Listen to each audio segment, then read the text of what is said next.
In the early decades of the 19th century, physicists noticed a strange connection. Running an electric current through a wire caused a nearby compass needle to deflect. Moving charges were creating magnetic fields. This observation immediately raised the inverse question. If electricity can make magnets move, does the universe allow a moving magnet to create electricity? Around 1830, two scientists working independently, Michael Faraday in England and Joseph Henry in the United States, proved the answer was yes. This diagram shows Faraday's classic experiment. A coil of wire is connected to a galvanometer, an instrument used for detecting very small electrical currents. Pushing the north pole of a magnet toward the coil makes the needle jump.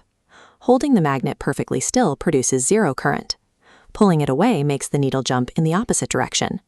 The electrical current only exists during the motion. Furthermore, pushing that magnet faster produces a much larger spike on the dial. The effect relies entirely on the rate of change. Physicists named this phenomenon electromagnetic induction, the generation of an electric current by a varying magnetic field.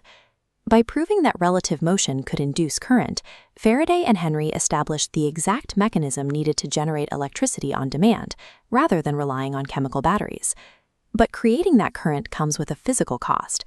When you vary the current flowing through a coil, that changing current creates its own changing magnetic field. This induces an electromotive force, a voltage, back into the exact same coil. Crucially, this back EMF opposes the very change in current that created it, a phenomenon known as self-induction. This diagram shows how this acts as electrical inertia. Just like shoving a heavy car takes effort to get it rolling, in an effort to bring it to a stop, a coil actively fights any change to the flow of electrons.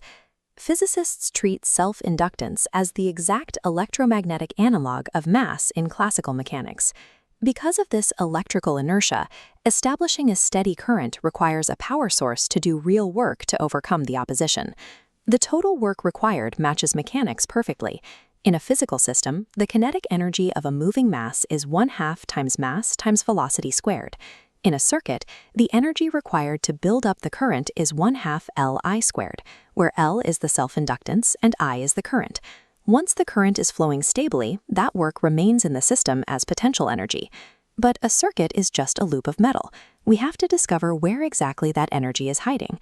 To locate this energy, we can first examine a long, tightly wound coil of wire called a solenoid. We can map this shape using simple geometry, its overall length, and its cross-sectional area. This specific volume of space, though seemingly empty, is exactly where the magnetic flux is concentrated. It serves as the physical vessel for the system's energy. We calculate the total self-inductance of this shape. It depends on the magnetic permeability of the core, the square of the turn density, and that internal volume we just measured. We also know that the magnetic field strength passing through the center of this coil is strictly proportional to the current flowing through its turns. When we take these geometric parameters and substitute them back into our 1/2 Li squared energy equation, the variables representing the physical copper wire begin to cancel out. The entire energy equation collapses into a form that relies entirely on the strength of the magnetic field and the physical volume it occupies. If we want to know exactly how densely this energy is packed, we take the total stored energy and divide it by the internal volume holding the flux. This graphic shows the final result of that division. The physical dimensions of the wire vanish completely.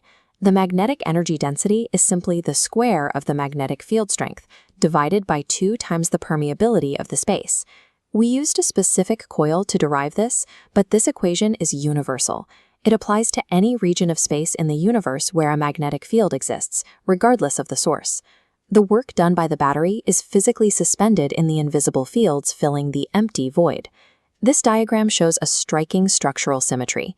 On the left is the magnetic energy density we derived. On the right is the electrostatic energy density stored in a capacitor.